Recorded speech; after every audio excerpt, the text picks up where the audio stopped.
Welcome to Sitare TV. This is Sonia. Today I'm covering the opening night of Cinequest Film and Virtual Reality Festival at California Theater, set in the home of world's most influential media technology companies in San Jose. Although over 100,000 attend Cinequest Film Festival, Cinequest presents over 90 world and US premieres with groundbreaking innovations by 700 plus participating filmmakers from over 50 countries each year. We got an opportunity to talk to some of the aspiring actors, writers, directors, and producers. Here are the glimpses.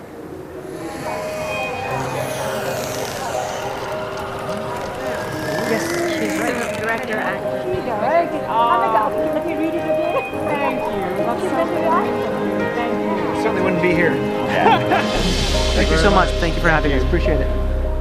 Here we have beautiful and talented Catherine Eaton here. Welcome, Catherine. Thank you so much for having me. It's a pleasure to be here. So you're a writer, actress, director, and producer. That's a lot of caps to handle. How do you switch between these jobs and how do you manage it all? Oh, that's a great question. I have a lot of help. There are amazing producers on the film. I have a co-writer who's extraordinary. And the switching between directing and acting was actually a real gift for me. It's the only way I've ever experienced directing a film, but it allowed me to stay inside the story of the film as an actor, and because the directing was really new for me, that was the huge learning curve, and it was the adventure and where I was stretching. When I would sit into the scenes as an actor, it gave me a chance to rest and do what I was used to, which was a real pleasure. So I got to kind of toggle back and forth. And now that the movie is all done, the project is all done, are you satisfied the way that it has structured the way you wanted it to be? I feel incredibly grateful. I'm madly proud of it. It was the work of so many people, and I'm very, very, very proud of it. I think a film, there's an old adage that a film is written 3 times. Once when you write it, once when you shoot it, and once when you edit it. And that certainly was the process in this. I've grown to learn and love the film in different ways than I did when we first wrote it, and that's a kind of extraordinary process, not unlike being in a relationship with a human being. So, now tell us, what was the most challenging part in making this movie? That's a good question. I think honestly it was I don't know, the whole thing was incredibly challenging, but it was learning to direct was a gift, but also a challenge. Learning lenses and learning shots and working with my DP, who was amazing, David Kruda. The post-production process was really challenging, partially because at the indie filmmaking level, at the micro-budget level, funding is always a challenge. So, but we had an incredible crowdfunding campaign that kicked in at the last minute, and amazing backers, and I have all their names written on my leg right now so that we could walk the red carpet together at the premiere. So, yeah, the challenges are what make it such an extraordinary adventure. So, now you have also done theater, and would you say your heart is close to making movies or working in a theater? They're very different, so I have to do both. I hope to do both for the rest of my life, but now that I'm interested and love directing and writing, I'm only interested in doing in film and television right now. So, but as an actor, I love both. Now, taking you a few years back, how was the feeling when you received your Emmy Award? Oh, well, it wasn't just me. It was a whole production, and I didn't go up and get the statue myself. So, but it was great. I was really, really proud of the work that we did together in Brazil and the crew that did it. But I had a small part in that. I was one of many that made that project. So, but thank you for asking. Now, would you like to say anything else to your fans or audience out there about your movie? First of all, if I have fans, it's really nice to meet you. Yes, please follow us on our website, thesoundingfilm.com. That's where you'll be able to see where we go next. We're going to be doing a worldwide festival tour for the next probably 6 to 12 months before we get distribution.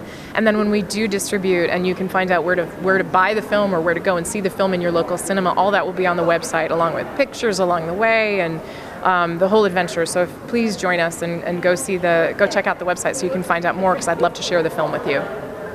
We have a crew of movie The Muscle. So let's talk to them about their movie and what inspired them to make this movie here. So we have the director of the movie, Heidi Marshall. Hello. and so would you like to tell something more about the movie? Yes, our movie was created over a 2-year period where we developed the story together, myself and the actress and the writer. And it tells the story about a terminally ill man and his wife and something that she must confront in order to face her past and her future. How was it like acting in this movie? You know, it's a very serious topic. So how did you, made yourself in tune to the character of the movie? That's such a great question. Heidi's such a great director that we spent 2 years developing the piece and going deep into the character, so that on the day it was a very safe space for me to be able to, allow myself to be vulnerable and fragile and brittle, which in honor to the character and her circumstances.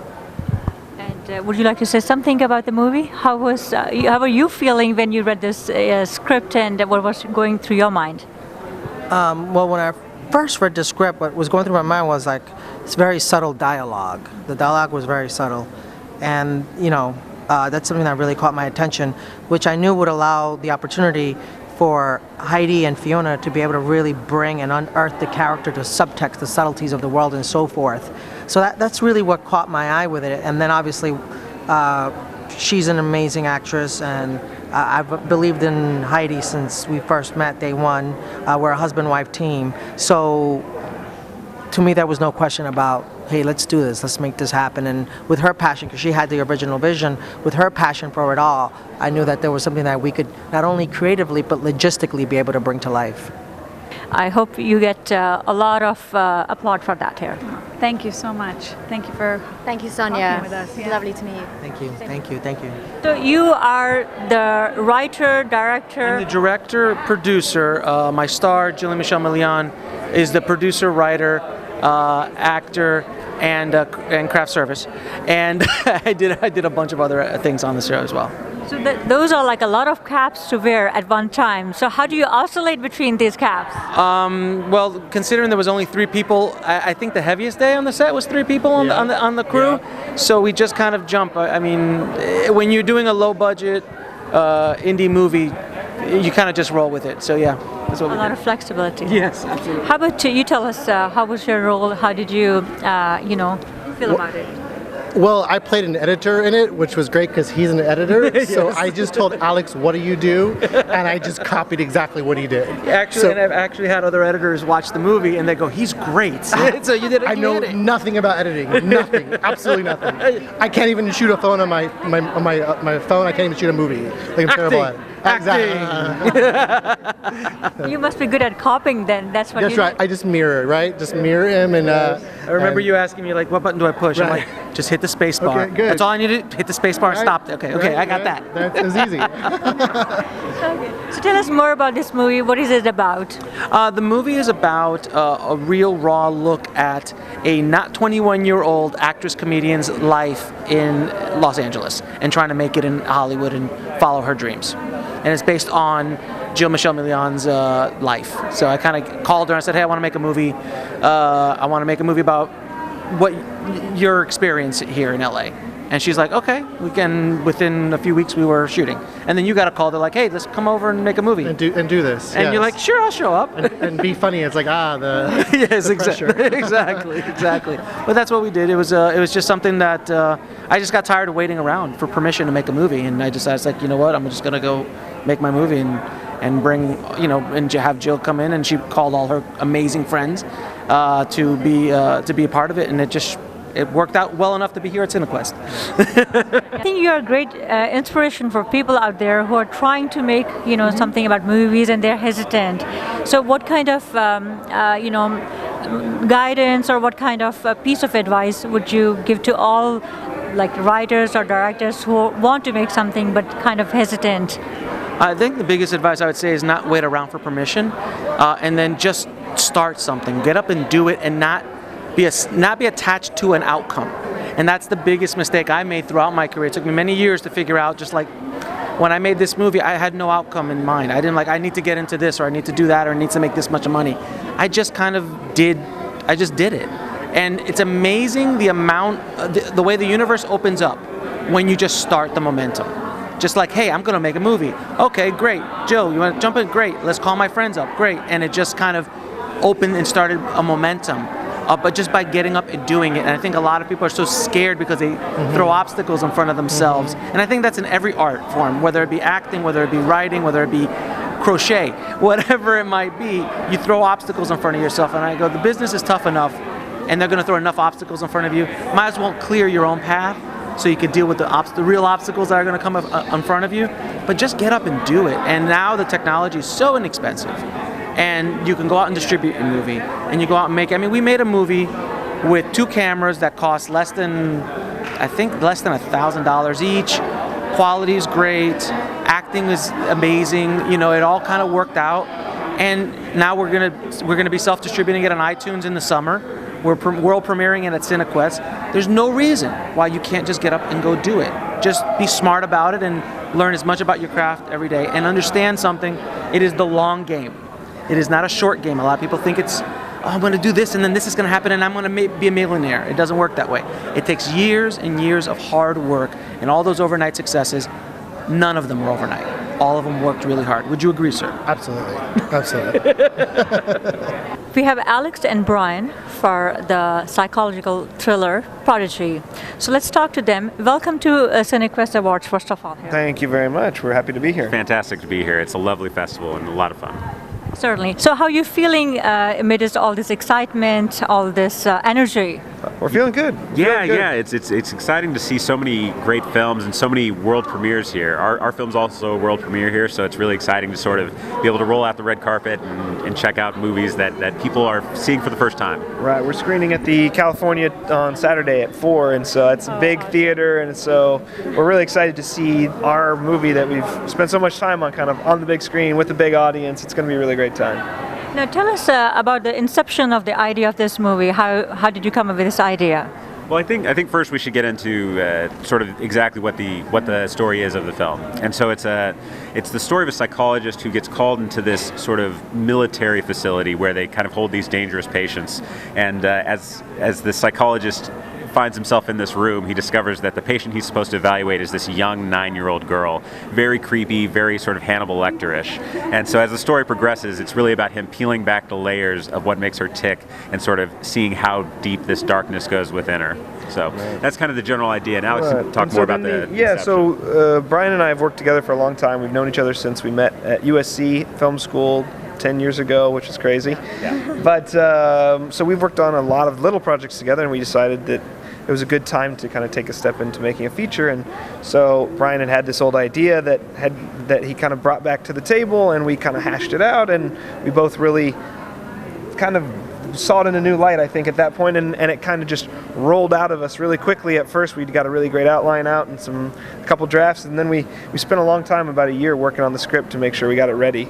And then the first step was casting, because it centers around a 9-year-old little girl, so we knew we had to find that element before we could move on to anything else. That's very true, especially 9 years old. Right. So tell us, what was your favorite part in making this movie? My favorite part thus far has been, we've had a couple private screenings, and I mean, we poured so much into the movie that it's really gratifying to me to kind of sit in an audience and really feel the movie affecting them the way that we set out to affect them in the end. Exactly, and I think that the same idea goes on with when you're making the film. It's sort of it's a big struggle, and there's a lot of sort of, you put so much of yourself into it, and so just seeing it come together for the first time in that first edit, we've laid everything out, saw the rough cut of the movie, and we realized that the movie that we had was actually going to be close to what we originally intended. That was a great moment for me. Now, are you trying to deliver any kind of special message through this movie? I wouldn't say necessarily that we're trying to deliver a message. There's definitely sort of a core theme of the film, and it's really about sort of the facade and sort of the wall that we build up and that we present to people, and sort of what it takes to bring that down, and sort of what's underneath that facade. So I'd say that's sort of one of the big themes we explore. So we have a crew of Quality Problem, and let's talk to them about their feature film and what inspired them to make this. So welcome to Cinequest. Thanks. So tell us something more about this feature film. Well, it's called Quality Problems, and it is a fictionalized account of real-life events, including, well, it's been called a comedy about cancer, but a lot of other things happen. It's about a family. I wrote it, I co-directed with my husband, Doug Purdy, and it was produced by Jennifer Prince. So tell us, when you read the script, when they gave you the script about this movie, what did you think about it? Well, originally when I read it, we're dear friends, and I read it first as a friend, and then quickly responded to it. It has so much heart, and I realized, oh, this is a really special project. It's not just my friend's movie, it's the movie I want to be a part of. And I couldn't be more proud of it. It's hilarious, and I think what I found I responded to the most was that it deals with a topic that's typically a subject in a drama, and it has poignant moments, but it deals with it in a really real and hilarious way that's unique to this family and to Brooke's voice as a writer. And I think they worked in such a masterful collaboration that I think we set out to make the script that's on the page, and we did it. It's really a special project to me. And so tell us, what were the main challenges you had while you guys were making this movie? I know, there are plenty of them. Well, there's trying to make a comedy about cancer. A husband and wife first time directing team, which normally is just set up for a nightmare. Very low budget. We were working with our own kids. We were working with our own dogs. So I mean, all the things that could have been deficits turned out to be assets. Like, we worked with all our friends. We worked, everybody that was involved was usually doing it as a favor because they believed in the project and because they believed in us. And so everybody there was filled with heart, just like the movie was. I mean, we were lucky from start to finish, and we had a blast. It was amazing. It was amazing. It's filled with heart. It's a great time. In the same 30 seconds, you'll be laughing as you will be crying. So it's all the feels, and it's a dream come true. We had the greatest time doing it. The greatest time. It was amazing. Yeah. So thank you very much for talking to us. We wish you great, huge success. Thank you very much. Thank you. We have 5 screenings here, so lots of opportunities. Yes, yeah. I hope you enjoyed the highlights of Cinequest Film Festival. This is Sonia reporting from California Theater in San Jose.